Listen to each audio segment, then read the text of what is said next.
Irmãos, o assunto da nossa escola bíblica vamos assim dizer, desse trimestre, desses primeiros 3 meses, ele é entrelaçado com o tema da nossa igreja, muito importante, conversado muito com o nosso pastor, a gente fala a mesma língua, né? Então, qual é o tema da igreja? Alguém sabe dizer? Eis-me aqui. Eis-me aqui. Então, a nossa aula ela vai ser voltada para esse tema.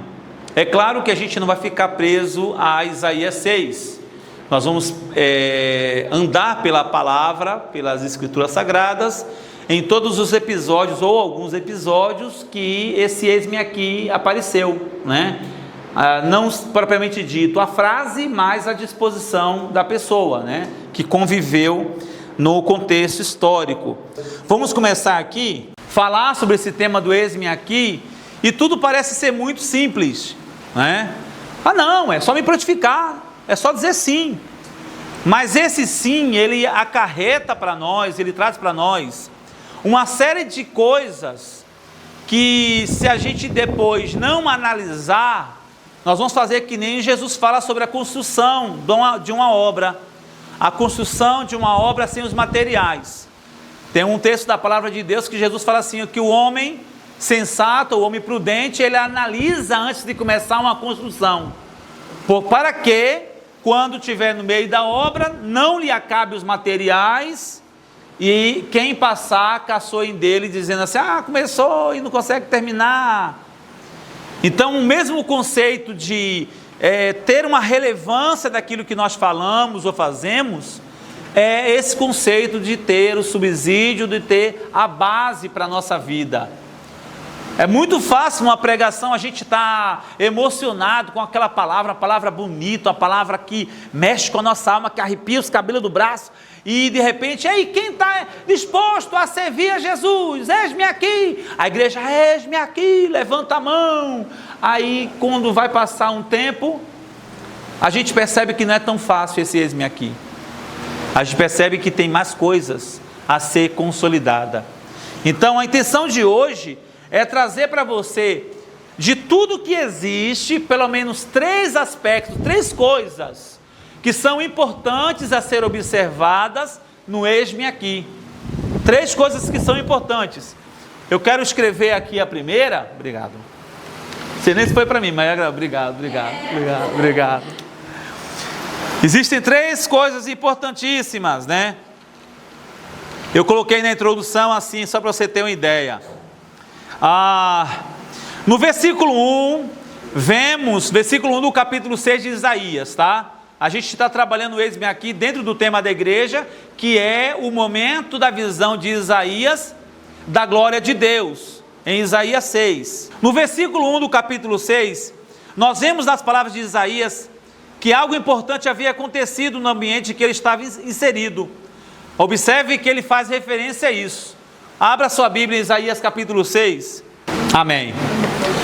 Como é que o texto começa dizendo? No ano que morreu o rei Uzias.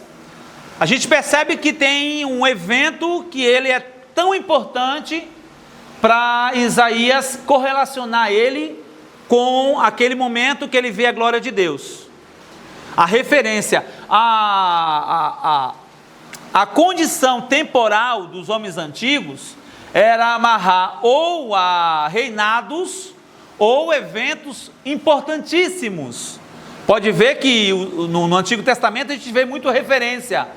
No ano do rei, no segundo ano do rei Dário, quando reinava sobre a Judéia. A gente vê sempre essas conotações, essas amarrações de tempo, que é para você se situar que momento que aconteceu. Aí nós vemos algo que acontece na vida de Isaías, que é ver a glória de Deus, mas ele precisa deixar claro que foi, sabe que ano que foi que aconteceu isso? Foi no ano que morreu o rei Uzias. Eu vou tirar uma dúvida que algumas pessoas têm, e que muito pregador gosta de usar essa expressão. Não está errado ao todo, mas a gente precisa deixar claro alguns aspectos, tá? A tradição rabínica, a tradição dos rabinos, sugere que Isaías era descendente da casa real de Judá e Tamar, e que o seu pai, Amós, seria irmão do rei Amazias de Judá, tornando Isaías primo do rei Uzias. No entanto, essa relação não é confirmada explicitamente nas Escrituras. Alguns estudiosos propõem que Isaías tinha acesso à corte real, possivelmente indicando algum grau de parentesco ou posição de influência. Tem muito pregador que costuma dizer isso, que Isaías era primo de Uzias, que tinha relação familiar com o rei Uzias. Isso vem de uma tradição rabínica, não tem peso nas Escrituras, tá? Não há referência bíblica para isso. Há um entendimento no ensino rabínico, no ensino dos rabinos, lá de Jerusalém, do Oriente Médio, de Israel e etc, etc. Tá? Nós vamos usar esse entendimento do ensino rabínico para se basear, que vamos entender que Isaías tinha uma proximidade com Uzias. Tá? Que realmente Isaías, ele tinha uma posição influente no reinado de Uzias, a ponto de fazer essa referência. Vocês entenderam direitinho a minha colocação? Porque tem muita gente que tem o costume, a gente vira vício. A gente fala assim, que nem a Bíblia diz que como Isaías perdeu o seu parente, Uzias. Não há base bíblica para isso, é uma tradição rabínica. Fechou? Certinho? Escrita na Talmud. Isso. Então a gente tem que fazer sempre essa referência aí para entender a procedência. Beleza? Ok? Vamos usar esse raciocínio. Vamos usar que Isaías tinha uma proximidade muito grande com Uzias, a ponto de usar essa referência para registrar o evento, registrar a morte do rei Uzias. Então, o que fazemos no nosso momento de maior crise emocional? Vamos entender que Isaías estava num momento de crise emocional, porque o falecimento de alguém, a perda de um ente querido ou de um amigo, nos mexe conosco, certo? E aí? O que fazemos de fato com o momento de crise emocional em nossas vidas? Então, para nós entendermos o sentido do eis-me aqui, o que de fato é esse eis-me aqui, primeira coisa, o que fazer com o nosso momento de crise? Para nós entendermos esse eis-me aqui, a primeira coisa que tem que ficar claro para a gente é o que fazer com o nosso momento de crise. Deixa eu falar uma coisa para você. Aquele livro, A Arte da Guerra, de Sun Tzu, não, me confundi, desculpa. O Príncipe de Maquiavel é outra literatura que eu aconselho vocês lerem, se vocês quiserem, é claro. Ele fala que o príncipe, Maquiavel andava com o príncipe, que é dando instruções sobre guerra, e ele vai caminhando com Maquiavel, o príncipe, e Maquiavel dizendo: Senhor, Vossa Majestade, se o inimigo vier pelas montanhas, o que o Senhor deve fazer? E o príncipe: eu vou montar uma guarda no vale, próximo à montanha.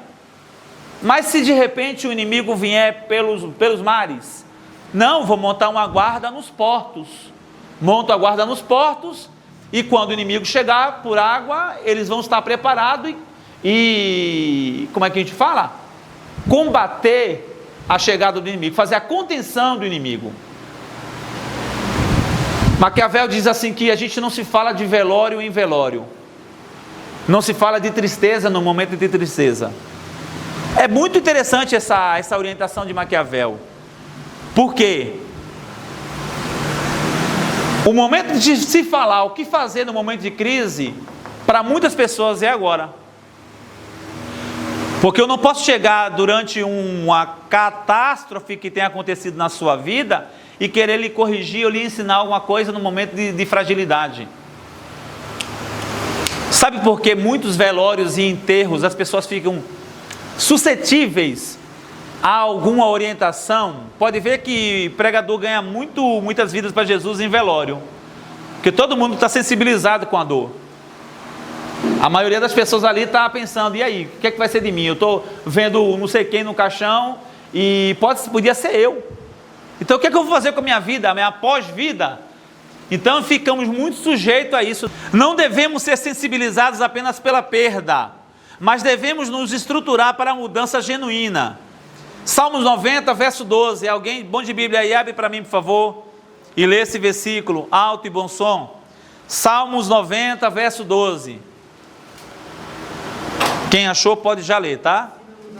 Ensina-nos a contar os nossos dias.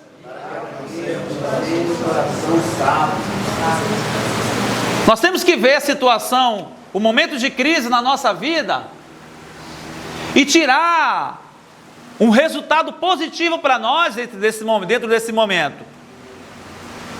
Nós vemos Isaías, ele conflitar com uma perda notória. E nessa perda notória, ele se depara com a glória de Deus. Existem pessoas que no momento de fragilidade ou de maior crise, elas se fecham numa caixa, se fecham numa câmara e falam assim, não mexam comigo, não falem comigo, eu quero ficar só, eu quero ficar isolado.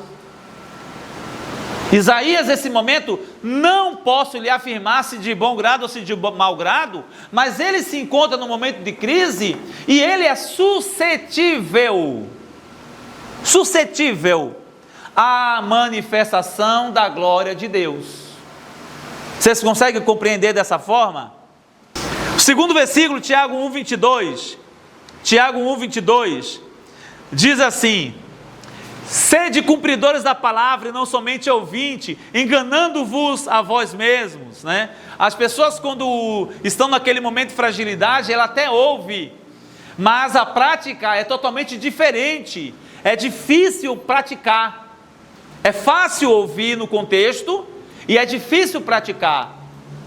Nós temos um culto de missão amanhã. Amanhã à noite nós temos culto de missão. E tem alguns cultos de missão que a temática do culto mexe muito conosco. Os louvores são aqueles louvores que dá aquele ânimo para nós. E a gente fica naquela empolgação e eu quero fazer mais, eu quero fazer mais. Antes de virar o mês, a gente já não está mais fazendo nada. A gente já está, a vida que se segue, né? Vamos ver nossa vida. Nós ficamos até motivados, Adílio, a fazer alguma coisa, a se mobilizar, mas aquilo se passa. Aí o apóstolo, aqui nessa epístola, ele vai dizer, você precisa agir quando você ouve, você precisa colocar em prática essa disposição. Então, esse conselho do apóstolo Tiago, São Tiago, para nós é ainda muito eficiente e necessária. Em momentos de crise, nós temos que ser suscetíveis, ou estar com o coração aberto para aquilo que Deus ele quer fazer em nós, mesmo sendo um momento de maior crise para nossas vidas. Não se afaste de Deus na crise, se aproxime do Senhor na crise. Então, primeira coisa para entendermos essa condição do eis-me aqui é estar disponível a Deus no momento da crise. Amém? Alguma dúvida? Alguma pergunta em cima do tema?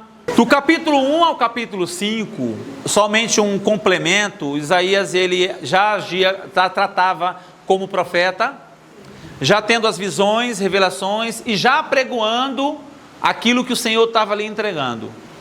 No capítulo 6 é o momento do...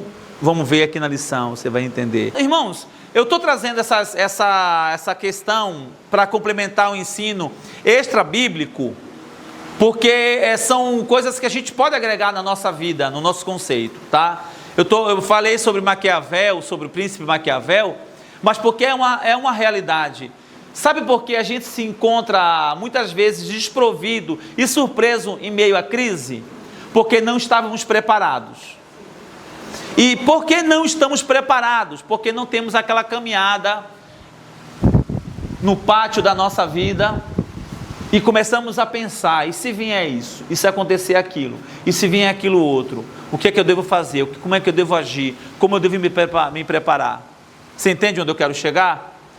Às vezes, eu não sei o que é perder, às vezes não, vou falar propriamente dito, eu não sei o que é perder um filho, eu não sei o que é perder um pai. O que é perder um pai e uma mãe, eu sei porque perdi e tive essa experiência. Agora, eu não sei o que é perder um filho. Mas isso é o que eu procuro em Deus. Procuro em Deus que Deus me estruture. Claro, na perda não tem valente. Na perda todos sofremos. Na perda todos caímos. Na perda todos nos dobramos frente ao peso da situação. Mas existe uma diferença de quem já orou a Deus e recebeu entendimento de como tratar isso e de quem nunca pensou nessa possibilidade. Você entendeu? Então, a primeira situação é essa: o que fazer com o nosso momento de crise? Sejamos suscetíveis, sejamos abertos à manifestação de Deus, à manifestação da glória do Senhor, mesmo em nosso momento de crise. E como vamos estar preparados? A gente buscar em Deus estratégias em toda a fragilidade da nossa vida, certo? A segunda situação, quando a gente reconhece, a gente fica aberto no momento de crise para receber a glória de Deus como é necessário ser recebida, né? Aí nós temos o quê? Segundo, a exposição, ou deixar exposto a glória de Deus em nossa condição. Obrigado. A exposição à glória de Deus em nossa condição. No capítulo 6, quando nos encontramos diante da presença de Deus, somos expostos a todas as nossas falhas e desvios. Isso aconteceu com Isaías, um profeta já chamado por Deus, mas que, ao contemplar a glória divina, percebeu o quanto ainda era pequeno e insuficiente diante da santidade do Senhor. Isaías teve a revelação ao ver a majestade de Deus e exclama como? Isaías 6, verso 5. Quem era Isaías? Até o capítulo 5. Quem era Isaías? Profeta. E no capítulo 6, o que Isaías era? Profeta. A gente não vê uma condição de alguém que não foi chamado no capítulo 1, que não era nada no capítulo 1, no capítulo 2, no capítulo 3, no capítulo 4, no capítulo 5, e no capítulo 6 ele tem a visão da glória de Deus e há uma mudança, e a partir de hoje ele é alguém. Não, nós vemos um homem que ele tem uma identidade no capítulo 1, capítulo 2, a mesma 3, a mesma na 4, a mesma na 5, e na 6 é a mesma. Só que, mediante a glória de Deus, Isaías percebe que ele não era nada. E ele se compara a todo mundo que ele falou mal dos capítulos anteriores. Eu não sei se você já teve a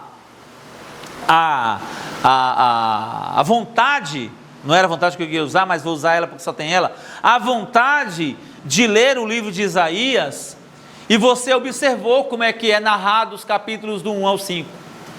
Não sei se agora com esse tema anual da igreja, se de repente você, peraí, deixa eu ver o que é que fala até o capítulo 5, que você leu, nossa, que interessante. Isaías, ele vai meter a palavra contra todo mundo. Ai das prostitutas, ai do homem sanguinário, ai daqueles que pervertem, ai daqueles, ai, é tanto ai, são os ais. A expressão ai, coitado de, ou tá em más condições.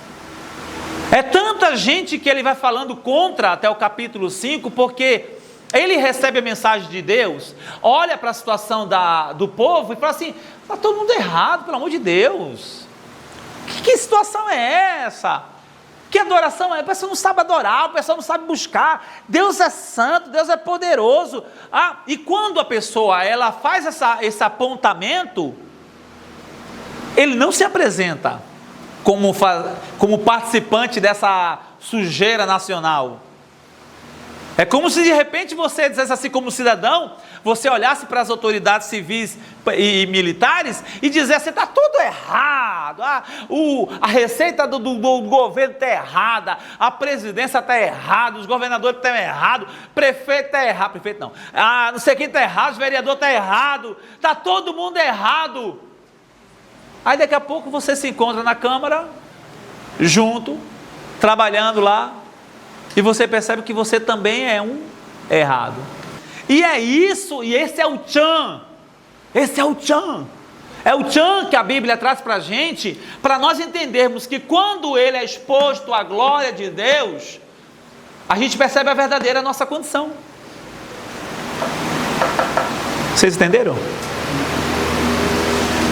A gente muitas vezes nós nos comparamos, não acontece mais isso, hoje a igreja ela é muito mais flexível do que outras coisas, mas ainda existem algumas denominações que eles se enxergam que são muito bons para estarem aqui nessa terra. Tem que ter um mundo, como é que fala? Quando a pessoa tem uma ala que só ela usa. VIP, obrigado. Existem pessoas que estão caminhando para a igreja e ela olha para o vizinho dela, olha para a pessoa do dia a dia, ou às vezes olha para a própria igreja, para os irmãos da igreja e fala assim, isso aí não é crente coisa nenhuma. Eu não sei porque o pastor, meu Deus, olha a situação dele, olha a situação dela. Não tem condição não, eu não vou nem citar perto, porque esse negócio de, agora vamos se levantar para orar junto, não vou orar com ela não, vou citar bem longe. Então, às vezes, tá? Não estou dizendo que é um caso que eu tenha ciência, tá? Eu não tenho ciência desses eventos, mas às vezes o coração do homem fica propenso a isso. Quando de verdade vemos a glória de Deus, o cenário muda. Aí Isaías faz isso que Ian citou, isso que Ian mencionou aqui, a fala de Isaías. Ai de mim, que vou perecer, porque eu sou um homem de lábios impuros e habito no meio de um povo de impuros lábios, e os meus olhos viram o Senhor. Não é que a condição dele mudou, que ele diz assim, não, na verdade vocês são os melhores do que eu que sou o menor de todos, porque existe a falsa humildade também, tá? Tem aqueles crentes que dizem assim, eu sou o menor de todos, eu não tenho condição nem de apertar a sua mão, vitimismo, né? Eu não tenho condição porque eu sou pequenininho na casa de papai. E é só mentira, é só falsa humildade. A gente gosta de ver, nossa, meu Deus do céu, a Bíblia é muito completa, porque a gente vê na Bíblia uma clareza de detalhes para a gente, do como que tem que ser o comportamento real do ser humano, como que precisa ser, não se humilha demais, e não se enaltece demais, você é igual, nós somos iguais perante a glória de Deus, a gente vê a glória do Senhor, a gente, nossa, eu sou errado, como todos nós somos errados, perante a santidade de Deus. Lembre-se disso, eu estou fazendo referência à santidade de Deus. Nós não estamos aqui comparando pecadinho e pecadão, tá? Não estamos comparando, claro, existe gravidade de pecado e isso é outro assunto para uma outra hora e etc, etc. Mas nós não estamos aqui comparando, nossa, sou melhor que o nosso irmão, porque o irmão ele faz barba, eu não faço barba e eu estou igual Jesus, de barbudo. Não, a ideia não é essa. Não é comparar santidade na igreja, é entender que eu faço parte de Romanos 3, né? É isso aí, Romanos 3. Todos os pecados instituídos estão da glória de Deus. Estou inserido num grande cookie. A gente vê essa condição aqui e entende que nós estamos inseridos no meio. Isaías percebe isso, e para nós entendermos e atendermos o ID do Senhor, precisamos também entendermos isso. A nossa aula de hoje é uma aula bem que de abertura. Não vamos nos prolongar, não vamos nos distanciar bastante, porque a ideia é hoje deixar no seu coração plantado uma semente, que você vai regar com os próximos sábados aqui, em nome de Jesus. Então a segunda condição é essa. A terceira condição, qual que é? Deixa eu ver se consigo apagar dessa vez. Vamos lá, terceira condição para você entender. Primeiro, eu aprendi a administrar o meu momento de crise, deixando-me aberto à presença de Deus na minha vida, ok? Segundo, mediante a exposição à glória de Deus, eu percebi a minha verdadeira condição, como que eu sou, quem eu sou, onde que eu estou inserido. Terceiro, mediante tudo isso que aconteceu, o que acontece agora? Esse encontro, ele precisa trazer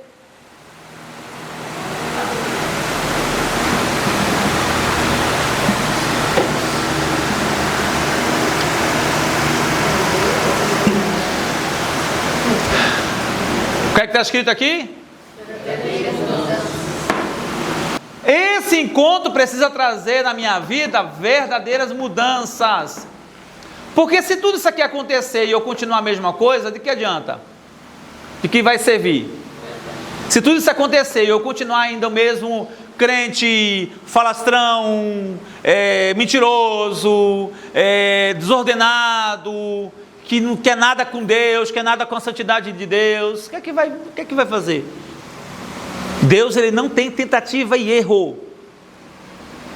Nós temos tentativa e erro. A gente tenta tanta coisa na vida, tantos projetos. A gente tenta, não dá certo, a gente começa outra coisa, a nossa vida é tentativa e erro. Deus não. A ação de Deus na vida do ser humano é para que aconteça essas três coisas aqui.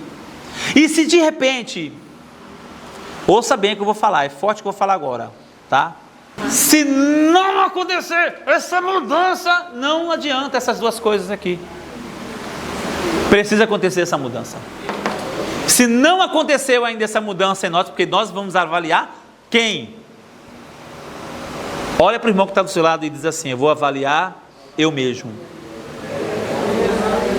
Eu vou avaliar eu mesmo. É você que vai se avaliar. Nós vamos passar por um processo amanhã, um culto nosso ritualístico, litúrgico, que a nossa igreja faz.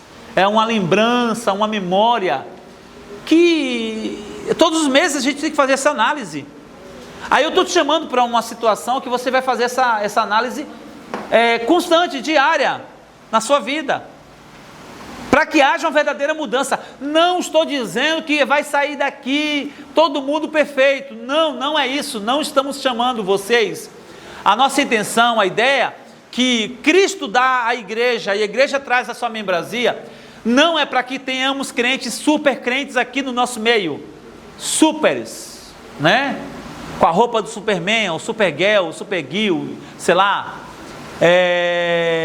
Mulher Maravilha, sei lá o que é. Para você dizer assim: agora eu estou completo e não tem nada contra mim, porque eu já avaliei quem sou eu e agora eu sou a melhor pessoa do mundo. Não, a gente ainda vai continuar sendo as piores pessoas do universo. Nós ainda vamos continuar. Irmãos, a minha linha de trabalho é de Agostinho de Hipona. Eu sou um camarada, depois pesquisem sobre ele, eu sou um camarada que eu me avalio e digo assim: eu sou um homem que preciso de Cristo a todo momento. Não é a condição da falsa humildade, que eu não vou ficar me expondo e dizendo que eu sou de vocês, eu sou menor. Não, todos nós somos menores. Mas eu tenho uma condição que um ser humano, ele tem um pecado original e ele é depravado por si só. O que nos faz ser alguma coisa é a graça de Deus, tá? Se de repente os nossos teólogos presentes aqui pensam diferente de mim, na aula deles eles corrigem, agora não. Mas a situação é essa, né? Então, esse encontro precisa trazer verdadeiras mudanças. Isaías 6, versículos 6 e 7, é onde a minha esperança falou aqui nessa noite. Ela fala e o que acontece? E aí? E depois que ele reconheceu o pecado? Alguém lê para mim Isaías 6, versículo 6, versículo 7. Essa purificação marcou uma transformação profunda na vida do profeta Isaías. Da mesma forma, Todo encontro genuíno com Deus precisa trazer mudanças verdadeiras em nós. Quando nos aproximamos da santidade divina, somos confrontados, não é afrontados. Saiba diferenciar. Tem muitas pessoas que vivem com afronta na boca. Ele tem oportunidade, ela tem oportunidade e a ideia dela é só machucar a quem está ouvindo. Então a ideia não é afronta, é confronto. O confronto te chama para uma ação, tá certo? Há uma diferença. Nós somos confrontados com essas falhas e pecados, mas Deus, em sua infinita misericórdia, não nos deixa nesse pecado. Ele nos chama ao arrependimento e nos oferece purificação. Salmo 51:10 é um versículo muito conhecido por nós. Quem pode dizer de cor aí? Eu vou começar. Cria. O quê? O quê? E é isso aí, meu Deus do céu. A transformação não acontece apenas ao reconhecermos nossos erros, mas ao permitirmos que Deus nos molde e nos faça novas criaturas. Romanos 12:2. Perfeito. Então, só reconhecer que está errado é suficiente? Irmãos, pelo amor de Deus, não estão prestando atenção na aula, não é? É claro que não, né? Só reconhecer que está errado não é suficiente. Reconhecer que tem alguma coisa, sabe? Eu já vi gente dizendo assim, eu pastoreei a igreja e pessoas diziam assim, pastor, eu não fui no culto porque eu não me senti digno. Eu falei, nossa, que legal, então somos dois, mas eu fui. Não, sabe, eu senti um pecado tão grande em mim que eu não consegui sair do sofá e desligar a Netflix. Foda dizer isso. Porque, na verdade, a pessoa é que nem Jonas, ela quer dar uma desculpa para a desobediência, para a não vontade, o não querer, o não fazer. Então, reconhecer que estamos errados é, de fato, a melhor coisa que existe. Mas não só reconhecer, mas buscar a mudança. Buscar em Deus a mudança. Assim como Isaías foi capacitado após ser purificado, nós também somos chamados a ser vasos de honra, preparados para toda boa obra. Tem um versículo que eu vou deixar para nós finalizarmos aqui. Estamos chegando no finalzinho.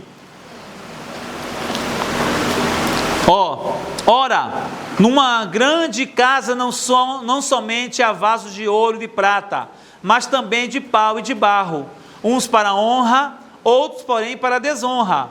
Se pois alguém a si mesmo se purificar desses erros, será vaso para honra, santificado e idôneo para o uso do Senhor e preparado para toda boa obra, 2 Timóteo 2, 20 e 21.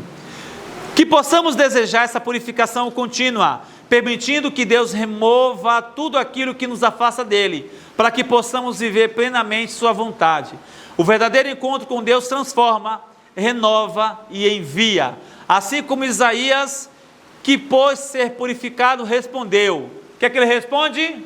Eis-me aqui, envia-me. Amém. Até o final do semestre ou do ano, vocês vão saber esse versículo de cor, em nome de Jesus, viu? Que nesta aula que você tenha entendido qual o verdadeiro significado de nos apresentar diante do Senhor, com o coração puro e disposto a obedecer o seu chamado, permitindo que a sua glória resplandeça através de nossas vidas. Amém. Amém. Perfeito que foi acrescentado, faz parte e, de certa forma, eu trabalhei isso na continuação do terceiro, que é a mudança, e continuar fazendo e fazer agora o que é certo, porque essa verdadeira mudança, não se sentir, sou inferior e eu estou aqui erradinho e junto com todo mundo e faço parte do pacote. Não. Há uma mudança de vida em nós e a gente continuar o ID do Senhor. Por isso que eu gosto de falar a frase, eu amo você, mas eu não compactuo com o pecado e muito menos participo. Eu falo e me retiro.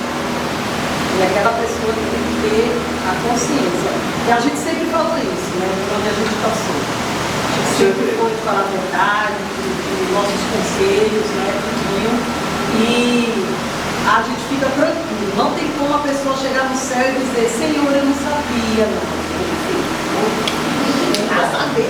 Não vai chegar no céu e dizer que não foi na verdade. Muito bem completado, meu amor. Graças a Deus. Mas é exatamente isso que ela está mencionando, que nós temos trabalhado nessa noite aqui. Mais alguma pergunta, mais alguma observação, meus irmãos? Mais alguma coisa? Amém? Amém? Vamos ficar de pé em nome do Senhor Jesus. Faça a corrente do bem. Divulgue a nossa EBD para quem não veio, a nossa EBS, que é a Escola Bíblica Sabatina, para as pessoas que não vieram, para